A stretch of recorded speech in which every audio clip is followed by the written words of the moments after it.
What's up guys, DRAGONKNIGHT 13 here, and today I'm gonna bring you my DRAGONKNIGHT healing build. Now with this build, this is mainly for PvE dungeons or other PvE content outside of trials.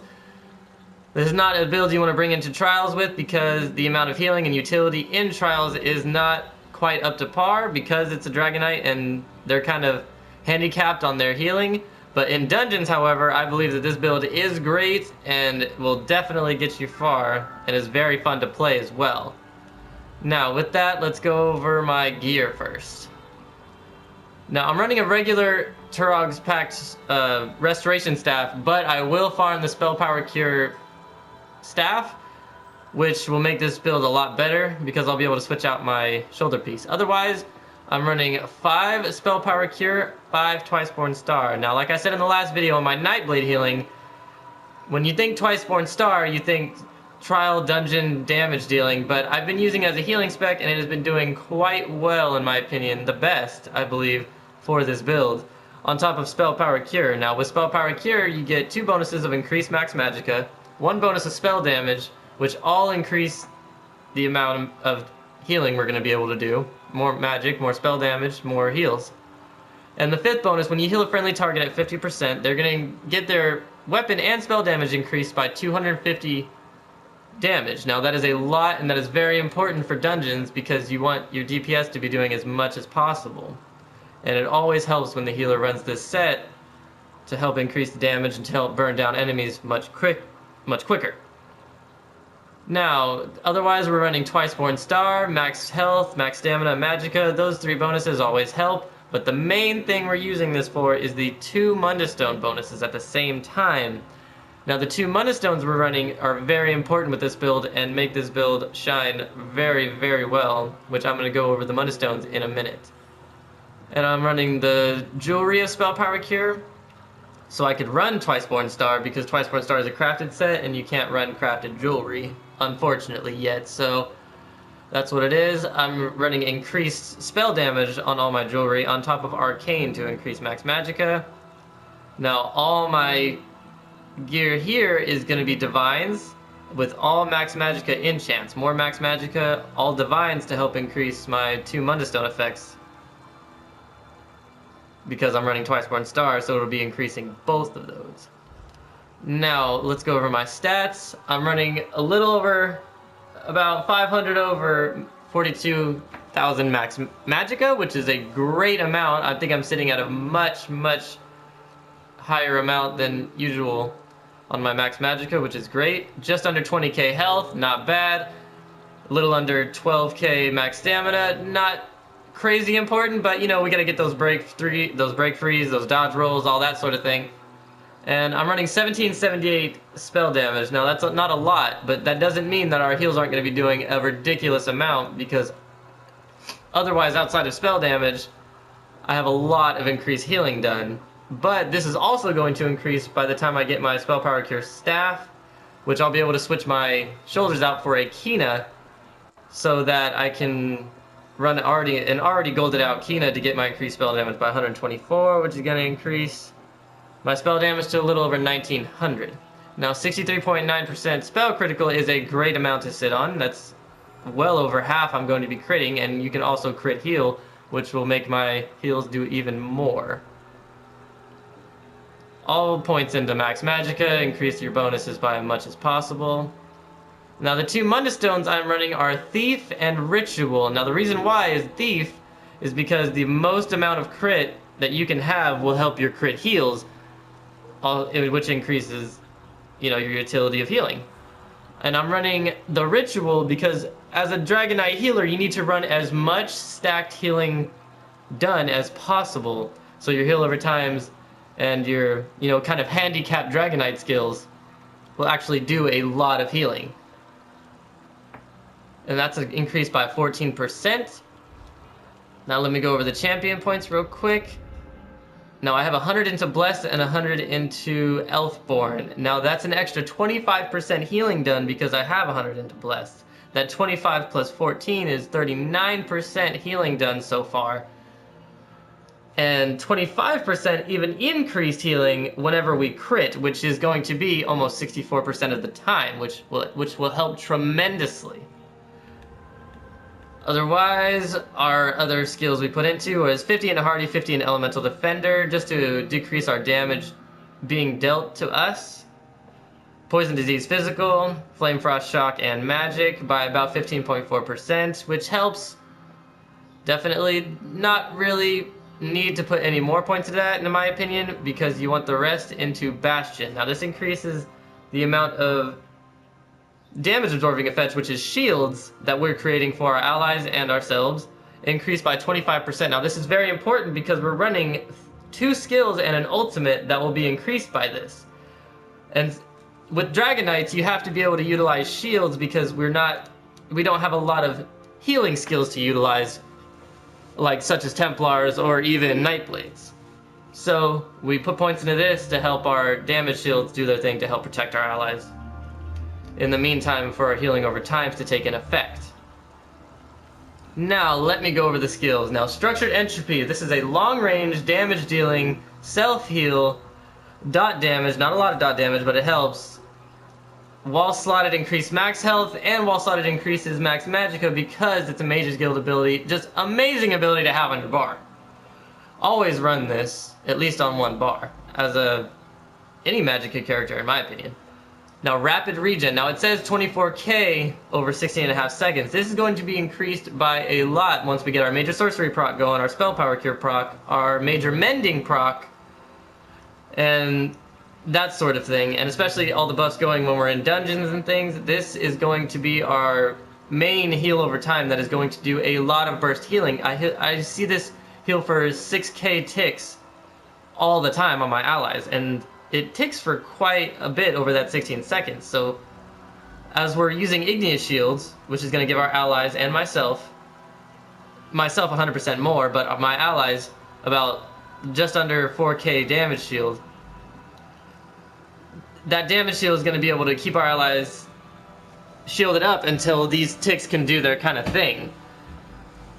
On top of Healing Ward, which is going to be a burst damage shield giving heal,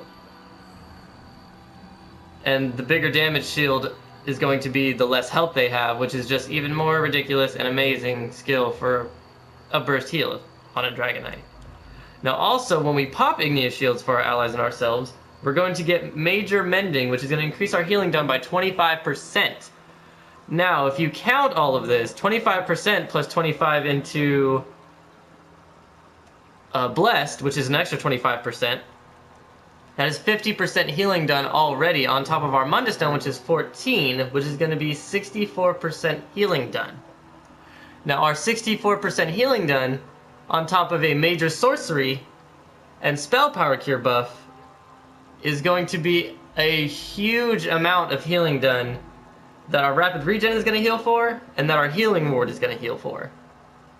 And us just using shields and whatnot to kind of let our allies get that tick from Rapid Regen is more than enough for most dungeons that I've done.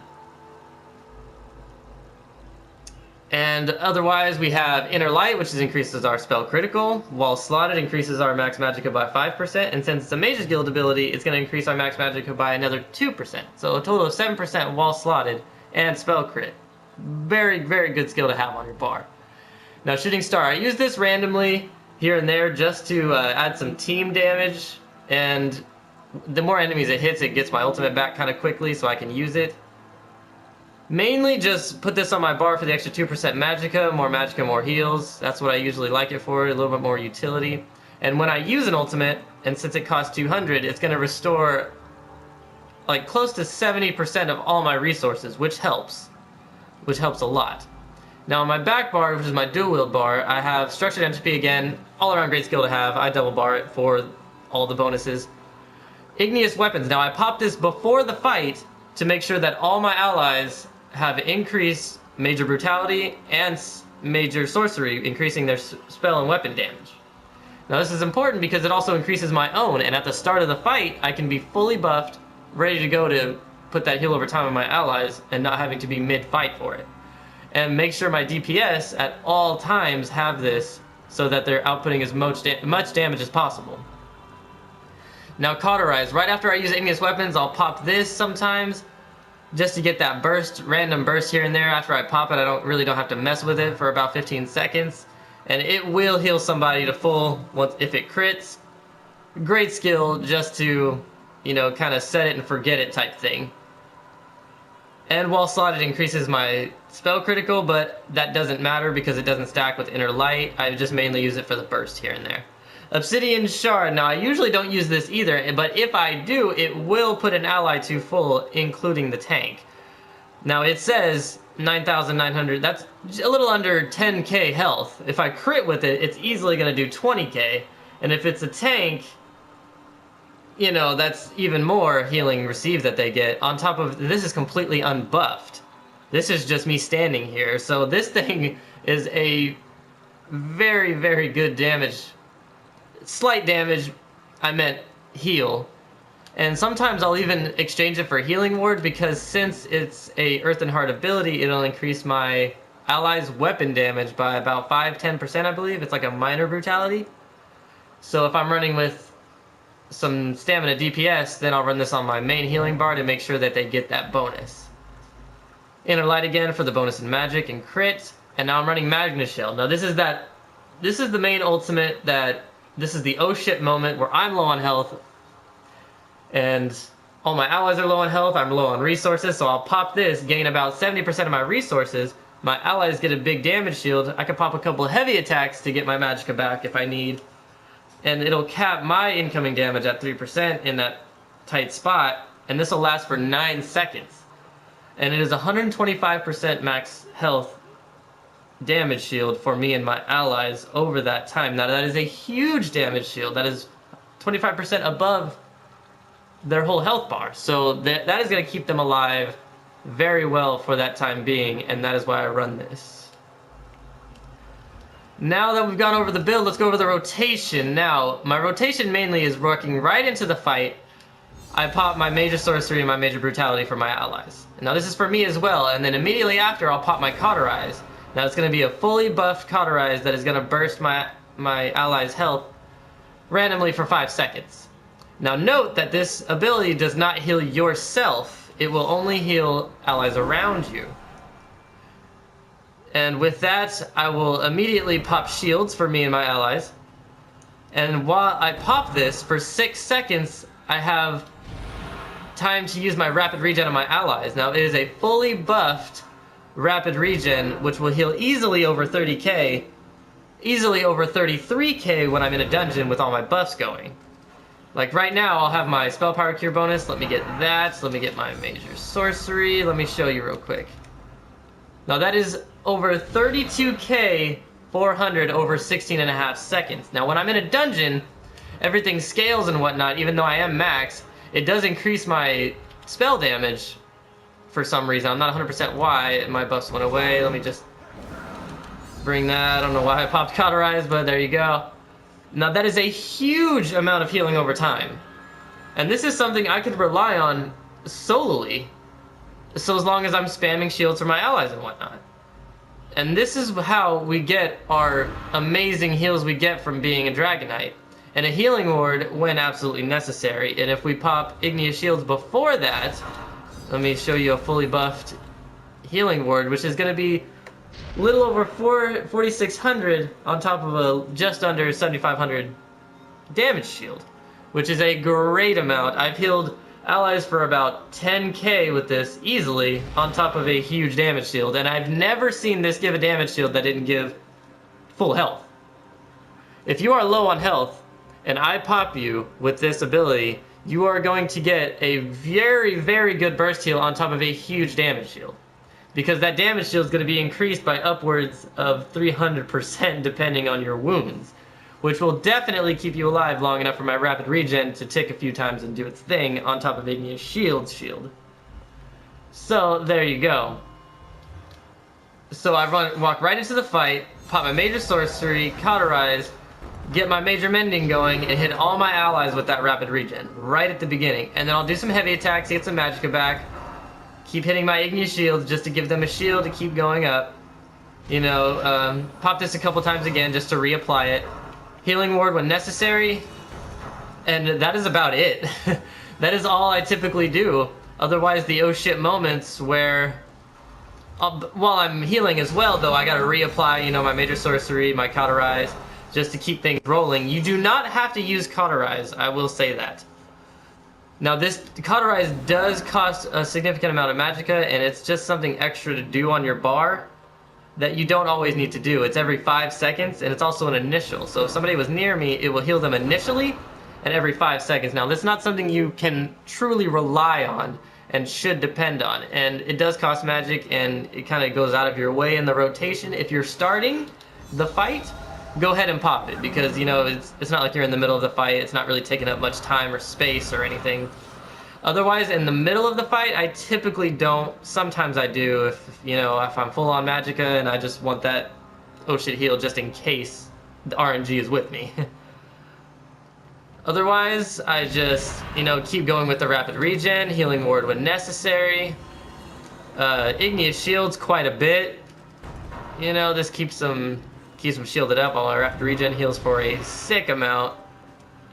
And that's pretty much the rotation. Otherwise, the oh shit moments are the times you're really running out of magicka. You want to pop your shooting star to help get your magicka back. Do some team damage. You get your ultimate back quite a bit, depending on how many people it hits.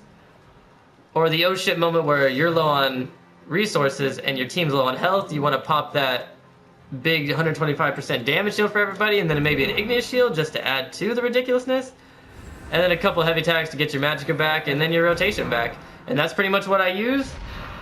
And that's about it. Thank you guys for watching.